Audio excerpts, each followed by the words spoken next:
Hey there, I wanted to show you how to turn a pre-1983 penny. You got to use copper pennies into a cowboy hat. So you get a nice dome and folded brim on there. So the way you do that is you want to first anneal your penny. That softens the metal, so you get it annealed to a nice dull red, quench it, and then it's ready to go. If you're going to polish it, if you like that, shined up look, it's good to do that at this step before you start working with it, because that way it's a lot easier to clean. So if you use a tumbler, you could make these ahead of time, leave them dirty, and then throw them all in the tumbler, and then it'll keep kind of the darker edge on the inside of the grooves. It just kind of depends on the look you like. So if you want them all polished up like this though, it's best to go ahead and clean those ahead of time. So what you want to do, this is using the set that's available on my website. This is the penny folding puck and pusher, and this is the centering washer that comes with a 5/16 inch ball bearing and a target. So this set assumes that you don't have any other method that you use for doming your pennies. So if you don't have any other method to use that, then this would work. You just want to have a dapping block. So this dapping block is available. They're inexpensive. You can get these for about 15, 16 bucks on Amazon. These are really handy for other things you're going to do with coins and beveling things around, so it's nice to have on hand. But it uses the dapping block for doming on this. If you have a different method of doming your coins, there are two versions of the pusher available. The folding puck will actually work with either one. So the difference is you just want a 3/8 inch ball bearing version pusher or a 5/16 like this full set comes with. So both are available. So I'm going to show you the dapping block method because that's my preferred method. So you've got the dapping block here. The first thing you want to do is take the vinyl center target. This center piece here is 10 millimeters across. The 5/16 inch ball bearing that you're going to use to dome that penny fits really well in that 10 millimeter opening on your dapping block. So you want to use some calipers to find that 10 millimeter spot. You can also peel this sticker off. You can see that transfer layer, the vinyl stays on the transparent side, and you can use that to align. You want to find the 10 millimeter opening though, because that's the one that the ball bearing is going to sit nicely in there and have enough space that when that penny deforms around it, it has enough room for it. So that's what you're looking for. So make sure you have the 10 millimeter opening. You're going to clean this with some rubbing alcohol. You're going to take the centering target, use that center dot to align it perfectly centered, and then stick that on there. At that point, you're going to peel the transparent layer off, leaving the circle behind. It's going to pick the dot up because there's nothing to stick to that void. So that leaves you with your target on there, and it'll be centered around that circle. You then take just a knife and just trim off these extra pieces. Dapping blocks come in a lot of different styles, so yours is not going to look exactly like mine. Your 10 millimeter might be on a different zone, but the target doesn't get in the way. It's just for visual reference. It's okay to have that off center there. So what you want to do is take your dapping block, get off the side, and then you have to decide how you want your hat. I like to put the 1 cent to the reverse side at the top of the hat. So what you want to do is, since you want to dome this up, that's going to be down because you want that to dome in. So you take your centering washer.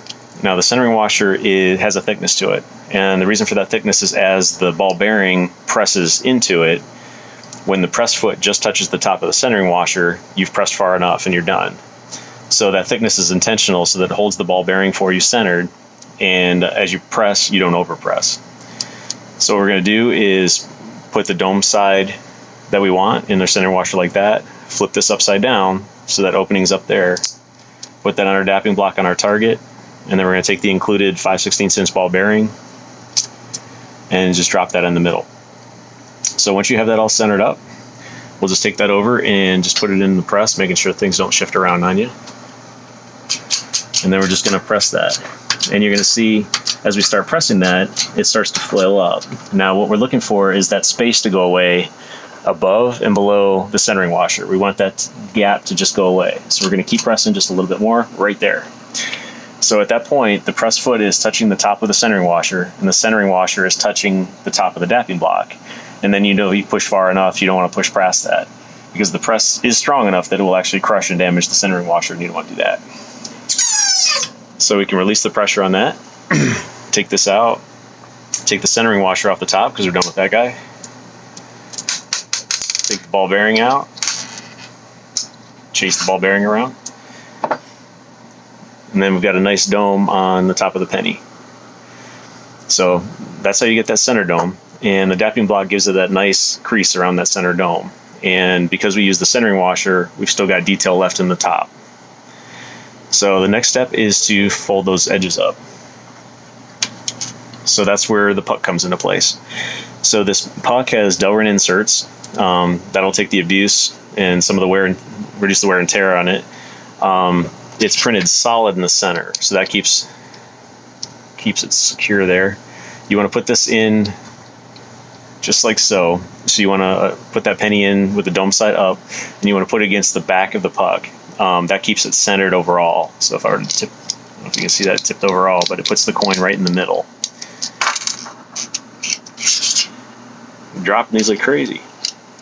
So now that you get this guy on there, it's going to rest right on top of those Delrin inserts. And the idea with the pusher is that matches the dome on the top. So you can see there, it's printed with a reverse out that matches the dome that's created by that ball bearing. And that's why there are a couple different sizes available for that. So put that over. You want the feet to go front and back, and you want those flares to go on the side, because that's what allows it to push down and flare those sides up when you put it on the press. So I'm going to move this over. You need a flat surface underneath the press. I got this steel plate from Legacy. So I'm going to position this on here. Put the pusher foot in the middle and just make sure it's lined up front to back. Line this under the press foot. And then we're just going to give it a gentle press. Now you just want to press far enough that that penny just touches the bottom. You don't want to press past that. So we start to fold down, nice gentle press. And then we take that out, and you can see that penny is now sitting just on the bottom. You don't push past because you don't want to damage anything. Then we just take the presser out, or the pusher, and then we're done with the puck. And it leaves us with a nice cowboy hat. The sides even fold, nice and clean. So the next step is optional. If you like that crease look down the top, then you can put a little crease in there. So a new tool on the site is this creasing tool. So it's got a steel insert, it's 3D printed, and it has a neodymium magnet on the back. And the idea of this is you put it on your press foot. You can see here, and then you can kind of rotate it around and get it aligned where you like it. And then you want to put something underneath that's not going to damage the details. So I like using the little Delrin pucks. So if you already have a piece of Delrin, that would work just fine. If not, there is a Delrin set that you can buy on the website, but that gives you just something to press against. And the idea of that is just so you save the detail on the bottom. So you just kind of rotate everything around and get it lined up to where you're happy with it. And again, this doesn't take a lot of force. I'm just going to push down just hard enough that it'll kind of flatten out a little bit. And then we get this. So now you have a cowboy hat with a nice crease down the top, ready to drill a hole in and turn into a pendant. So if you have any questions about the sets or how they work, please feel free to drop a question below. I'll put some links in the comments so you can find these. And I'll talk to you soon. Thank you.